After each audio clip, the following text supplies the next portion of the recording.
What happens when the person who promised to love you unconditionally becomes the one who hurts you the most? Betrayal in love doesn't just break your heart, it shakes your entire sense of self. How do you trust again after the one you gave your heart to shattered it?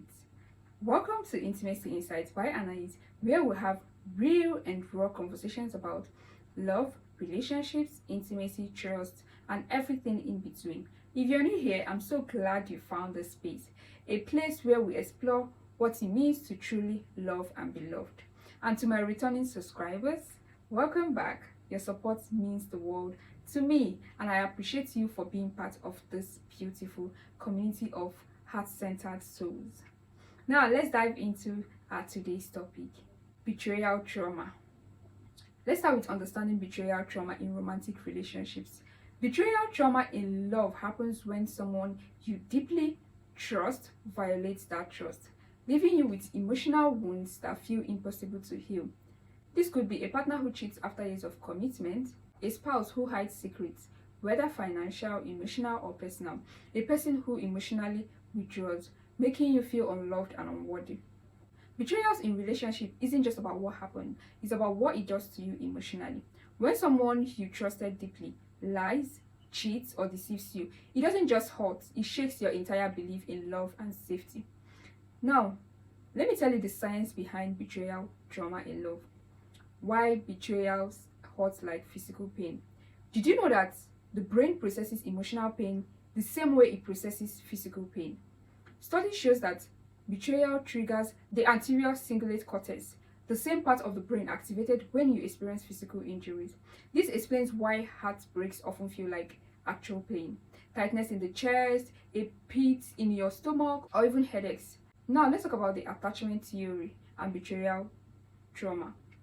You know, from childhood, we form attachment styles that shapes how we connect with others in relationship. And some of this attachment style is secure attachment. In this one, trust comes naturally and love feels safe. The next one is anxious attachment. Here, fear of abandonment makes betrayal feel unbearable. The next form of attachment is avoidant attachment.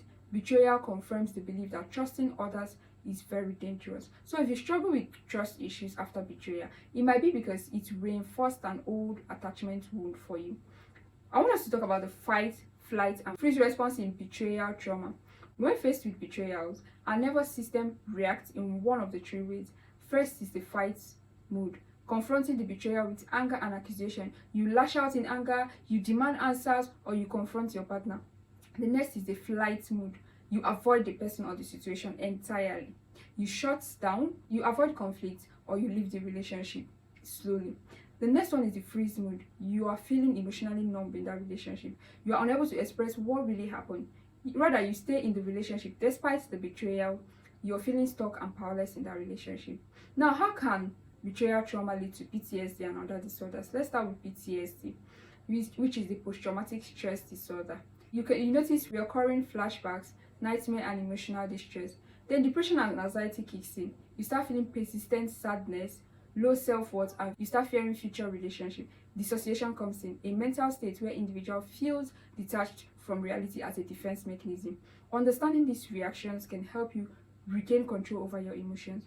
Now we've known the science behind betrayal trauma. Let's talk about the signs and symptoms. Let's start with the emotional symptoms, which is shock and belief. You'll be like, I can't believe this just happened. This will take you to denial. Maybe it's just misunderstanding. We were so happy. It will take you to anger and rage. How could they do this to me? Then it will develop into depression and sadness. I feel completely broken right now. Numbness comes in. I don't feel anything anymore for him. Then self-doubt creeps in. Was I not enough? Did I miss the sign? You begin to fear future relationships. How can I ever trust again? Betrayal trauma isn't just about losing the relationship. It's about losing the belief that love can be safe and trustworthy. Now let's go over to the physical symptoms. One of the physical symptoms is insomnia and sleep disturbance. The next one is panic attacks or increased heart rate. Then you start having unexplained headaches or stomach pain, chronic fatigue, and loss of appetite. Let's go over to the behavioral symptoms. You start isolating from friends and loved ones. Self-sabotage in relationship or work. You increase the use of alcohol or drugs just in order to cope with the heartbreak. Then compulsive behaviors like excessive spending or overeating start creeping in. Now, the long term of unresolved betrayal trauma. Let's discuss it. If betrayal trauma is not addressed, it can lead to long-term psychological issues such as fear of intimacy, repeated toxic relationship pattern, trust and abandonment issue. I know you'll be asking yourself why betrayal in love feels so personal. Yes, it's personal because you've already imagined the loss of the love story. Betrayal shatters the future you imagined with this person. You might grieve the wedding or family you planned together, the routines, traditions, and memories you've built, the version of yourself that felt deeply in love. Then you have identity crisis. If they could do this to me, what does that say about me? Am I good enough? Was our love even real? This loss of identity is one of the reasons betrayal can lead to low self-esteem, depression, and even PTSD. You know, society plays a very huge role in betrayal trauma. Let's talk about their role. Betrayal doesn't just happen between two people. It is shaped by society's expectations, norms, and cultural behavior about love and relationship. Let's take for instance, let's start with the number one, society's influence on romantic betrayal. Many cultures normalize infidelity as just what men do, making it harder for betrayed partners to feel validated in their pain. Some religion and traditional beliefs pressure people to stay in toxic relationships even after betrayal. The media romanticizes betrayal, showing characters who cheat and are still portrayed as good person, making the victims feel guilty for leaving their relationship or marriage. Now, the second one is how society blames the betrayed and not the betrayer. People often question the victim instead of the betrayer, and I don't know why that happens a lot. Were you not giving them enough attention? That's the kind of question you hear from people. Maybe if you were more attractive, they wouldn't have cheated. You can imagine that. This gaslighting makes the betrayed person feel ashamed and less likely to seek help. Then social media plays a huge role here. Social media and modern betrayal trauma. Online cheating has blurred the lines of infidelity. Public breakups on social media makes betrayal trauma even more humiliating. Imagine waking up one day and your partner breaks up with you on social media. Comparison culture, that seeing perfect relationships online, makes betrayed individual feel even more isolated.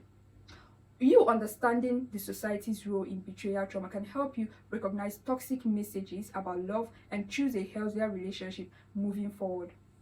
Now let's talk about how to heal from betrayal trauma in relationship. Healing from betrayal is painful, but it's possible. Here is how you can do it. First, let yourself feel. Don't suppress your emotions. Cry, scream, write a letter, whatever you do, a letter you never said, do whatever can help you process the situation. Secondly, set boundaries. Decide, do you want to rebuild trust or do you want to walk away in that relationship from that relationship? What behavior will you no longer tolerate in relationships? Then thirdly, lean on trusted people. Talk to friends or family or therapists who can provide emotional support. The fourth one is rebuild self-affirmation. Wake up in the morning and say something like, I am worthy of real love. Practice self-care rituals. Exercise, read, spend time with people who uplift you. Try new experiences, travel, find new hobbies or personal projects that reminds you of your strength as a man or woman. Let me tell you the role of forgiveness here. Forgiveness is often misunderstood. It does not mean excusing the betrayal. It does not mean allowing the person back into your life. Forgiveness does not mean forgetting what happened. Forgiveness is about freeing yourself from the emotional weight of resentment, choosing to heal instead of staying stuck in anger, finding peace, the most important one. Whether or not the betrayer ever apologizes to you, find peace within yourself. Now, let's talk about learning how to love again. Once you've healed, you may ask, can I ever trust someone again? The answer is yes, but do that with wisdom, self-awareness, and strong boundaries. Trust is rebuilt over time, not overnight, and trust is earned. A new partner is not your past partner. Don't let one person's action define how you see love. Healthy love feels safe, secure, and honest. Let me give you a few stories of triumph over betrayal trauma. One of the hardest things about betrayal is that it can make you feel alone, as if no one else understands your pain, but many have walked through that path and found healing, strength, and even love again.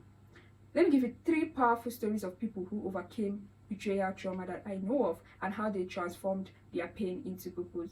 Number 1 is Maya's story. Maya is my friend. She went from devastation to self-discovery. Let me tell you about her betrayer. She was in a 7-year relationship with her high school sweetheart, Brian. They had built a life together and she imagined their future. That's the marriage, kids, everything. One night she found messages on his phone and it turned out that he had been seeing someone else for a year, over a year, while they were dating. Let me now tell you her breaking point. She fell into deep denial. She blamed herself, thinking maybe if I was more exciting, he wouldn't have cheated on me. She stayed in that relationship, hoping that the guy would change. But the lies continued. Now, after months of emotional turmoil, this is where the turning point came. Maya sought therapy. Her therapist helped her see that Brian's betrayal was a reflection of his choices, not her words. She ended the relationship and started focusing on herself.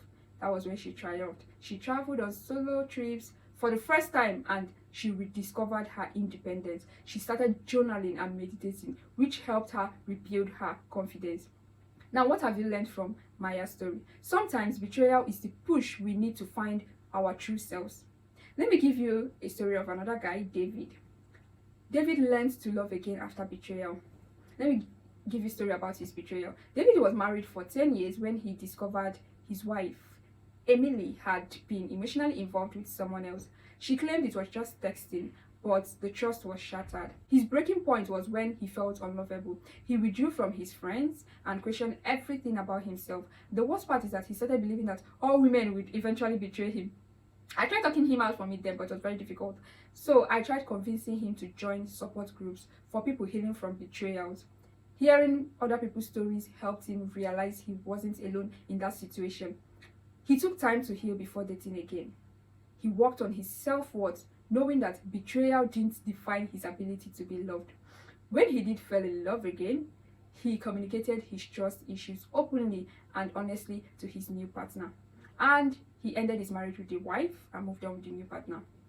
What lesson can we learn from here? Not everyone will hurt you. Healing takes time, but trust can be rebuilt with the right person. Now, I'll give you the last story for today, Sandra's story. She rebuilt trust in marriage. Sandra's husband, Mark, lied about financial crisis that put them in serious debts. She felt betrayed, deceived, and completely unsafe in her marriage. Sandra thought about leaving. After all, trust was broken. But she also knew that betrayal comes in many forms, and financial deception is one of the most common ones. Instead of making an impulsive decision, Sandra and Mark went for couples therapy. Mark took full responsibility for his action and made efforts to rebuild trust through transparency. Now they created a new foundation of trust by setting clear financial boundaries in their marriage. Sandra learned to trust but verify, rebuilding security over time. They emerged stronger and proving that some betrayals can be healed with effort from both partners.